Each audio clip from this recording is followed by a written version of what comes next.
আমরা পেয়ে গেছি 1 কার্টন মেরিজে আসলে 20 প্যাকেট সিগারেটে। এই আমরা 4টা পরপর পেয়ে গেলাম, জানি না কি পাবো। এই যে আমরা একটু আগে 2টা ঘটছিলাম, এটা হচ্ছে যে 20 টাকা করে পাইছি, 40 টাকা। এই যে আরও 2টা কার্ড পাইছি। এই যে আমার ভাই আসলে সিগারেটের প্যাকেট চেক দিচ্ছে, আসলে সে এইভাবেই বলতে পারে যে আসলে কোন প্যাকেটের সিগারেট আসলে কার্ড আছে কি নাই। এই যে এটা আমি ঘষবো আবার। আপনারা দেখতে পাচ্ছেন যে আমরা একটু আগে 2টা ভিডিও করছি যে আসলে পরপর 20 টাকা পাইছি। এই দেখি এবারও কি পাই, আসলে এবার 10 টাকা পাইলাম। এবার খুবই দুঃখজনক ব্যাপার, এই 10 টাকা পাইছি। দেখি এই যে আরও একটা কার্ড আছে আমাদের, দেখি এবার কি পাই।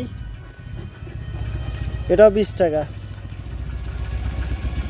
এই যে আমরা কার্ডে টাকা পাইছি 20 20 40 10 50 20 70 আছে।